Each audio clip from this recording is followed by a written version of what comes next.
Now,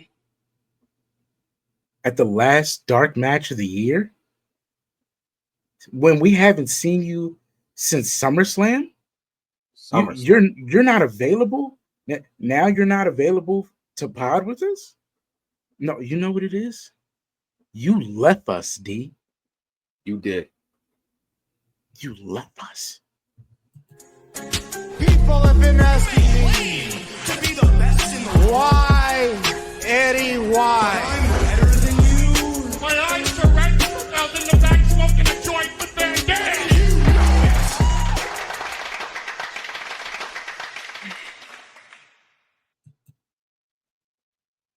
It's a sad time. Yeah. Ladies and gentlemen, boys and girls, children of all ages, I am your boy, Stevie Jobber. I'm your boy, Dangerous Duke. And welcome back to the last dark match of the year. And if you're wondering why we're here, without D, because without D, we're here because on Monday night, we heard some very disturbing audio. Saw some very disturbing and colorful images and felt something very heartbreaking. I got a couple clips. I'm gonna see if they play out well. Listen to this, guys, if you can.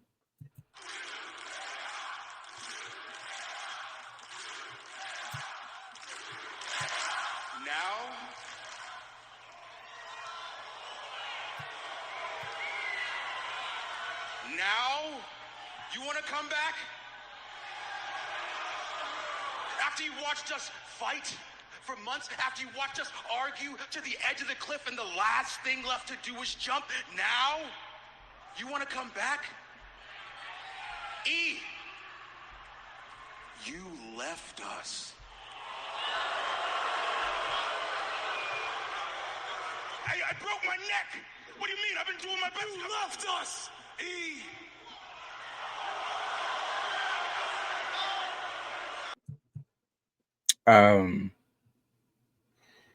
That is audio from Xavier Woods and Kofi Kingston themselves at the 10th anniversary of the New Day.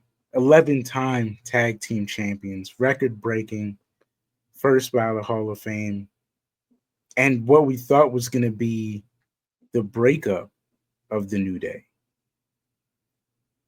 And just as we felt like they were about to announce it, Big E, none other than Big E, comes out and announces that because of them arguing, watching them argue back and forth weeks on end, months on end, and what it did to him, what he felt, Big E decided he would be there for them. As a matter of fact, listen to this. I don't want to paraphrase. Listen to what he said. So, until I am medically cleared to return to this ring, I am going to remind the two of you exactly who you are.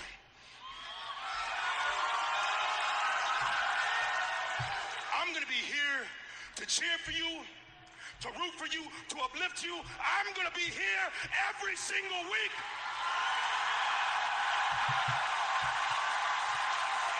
To serve as your managers.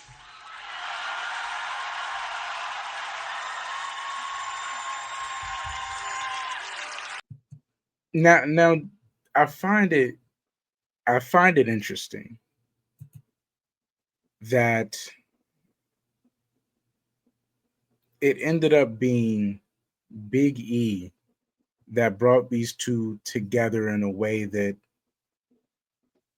it didn't exactly feel like we were going to get. Tell me how you're feeling after watching it. Tell me how you feel about the segment. Tell me who you feel is right. What is going on in your head as you're watching this?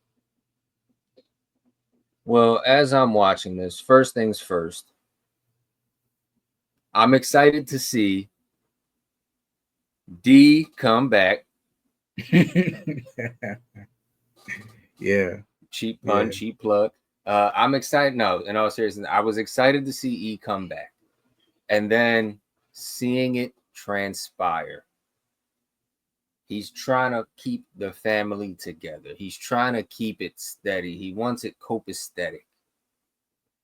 And then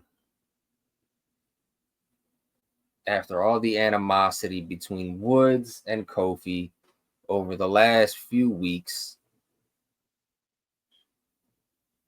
he unintentionally brings them back together at his own demise in a way. But this showed me three things. Mhm. I'm gonna keep it short, but it showed me three things. One, the crowd still loves Big E. The crowd still loves Big E. They still want him. He's still that guy for them. Two, there's so much potential that could have gone on with this feud had it actually broken up. And then now it's kind of like, eh. And then number three, and probably the most important, Xavier Woods is wearing the pants, and Kofi is probably the BITCH of the group. Because all that beefing and animosity that they went through, it was all Woods trying to lead the charge, and then Woods came at his neck. And then now they finally come together, and Woods is the first one to say something, and then Kofi just starts backing him up after Woods been coming at his head. I feel like New Day's gonna go heel, and then it's because of Woods that Kofi got corrupted, and we no longer have Big E. Oh man, this is an exciting time because I feel like it's probably one of the last times we're gonna get to be at odds this year. I see things from a heel perspective. I am a heel by nature, Mm-hmm. and honestly, I look at the situation and I go, "No, they right though. They right though. They right. No, but wait. Hate me if you want to. Use this as the energy to clearly, differentiate between Duke and myself. This is where we differ. Uh, as a heel by nature, I like to look at things logically. And I mean, I think they were having a lot of trouble because they couldn't make it work in general. Small picture here. Mm-hmm. They're not clicking as a tag anymore. The chemistry is falling off. They can't rack the wins up. They don't know who to be in charge. They're saying a lot of hurtful things to each other because they want the team to succeed and they're not succeeding. They want to be on the same page. Larger picture, imagine the frustration of keeping something together for the sake of someone else that is never going to come. Imagine carrying the burden of being the other two great guys on the team that no one cares about anymore. Imagine Too Cool without Rikishi, much less cool, and having to carry on being Too Cool without Rikishi while it's not really working. Mm-hmm. Not a great time. So imagine if the only reason you kept that together was because the third guy was supposed to be coming back, and watching him do things you don't always agree with while you're waiting for him to come back until it starts to feel like we're not even it's too offensive to ask. So we're just going to keep it going and know that one day, because we love him so much, we're giving him the benefit of the doubt. Eventually, he'll show back up. Yeah. And then being so angry at each other because you're frustrated you can't keep it at that level anymore, that you almost forget that we're only doing this for that guy. So for Big E to wait, and this is true, if you listen to commentary, I listened to some very key things on commentary and some very unique things that they said in the promo that kind of made me feel a way that if you listen are Easter eggs to what ended up happening. For one, when they were thanking everybody and telling everybody who played a part in what, they never really said E. They never brought E up. The crowd brought E up. They were thinking each other and the fans. E only came up because the crowd kept chanting for E, which is the exact burden that they're talking about. So for him to show up right at the end when they're like, he's not coming back, we're not making it work, the best thing to do for the group, which is what we've been thinking about the whole time, is to just go our separate ways. And now you want to show up after, like commentary said, not being on TV for 4 years. Not on this level. You've been in commentary, you've been everywhere else, but in this ring, not one time. Been on the pre-shows. This is your fault. And yes, they are heel. That's totally a heel move. Telling somebody you broke your neck and you're never coming back is a terrible thing to say. You're a terrible person for saying it. But it is slightly the truth. And it's enough for me. I think they really are going to take this energy and become maybe the best heel New Day they could possibly be. I like it. Yeah, I'm not at all mad at it, but I was more along the lines of, yeah, you guys been beefing for some time, and then you only have this cohesion now when everything happens. But the one who showed this sort of, I don't want to call it a chink or crack in the armor, but the first one to show these colors was Woods. Yeah. And then Kofi came around only on the night that Big E came back. And you could still see, I don't know if this was good acting on Kofi's end or not, but you could still kind of see him not fully wanting to adhere to it, but then actually doing it. That's what made me lean towards the side of, yeah, I think Woods is wearing the pants a little bit, maybe kind of got in his head saying, no, literally sit back and listen. Literally sit back and just take a gander. And now this is what happens. So that's why my third point was like, Woods might be wearing the pants and Kofi might be the BITCH, because I don't even want to call him that, but Kofi might be the one taking the little bit of the back seat, which in retrospect may not be the worst thing in the world. May actually be pretty good. Because when's the last time we've seen this heel New Day? Or a heel New Day in general? Makes for very good storytelling. Yeah. I think Woods is going to do great. I think the only person that hasn't led the group yet is Woods.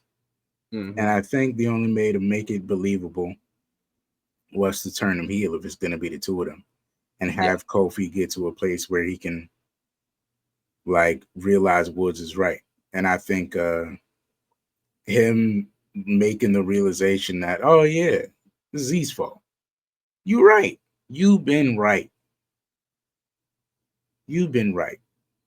They ain't for us. He ain't for us. You've been for us. You've been telling me this whole time what's best for us, what we need to do for us to succeed.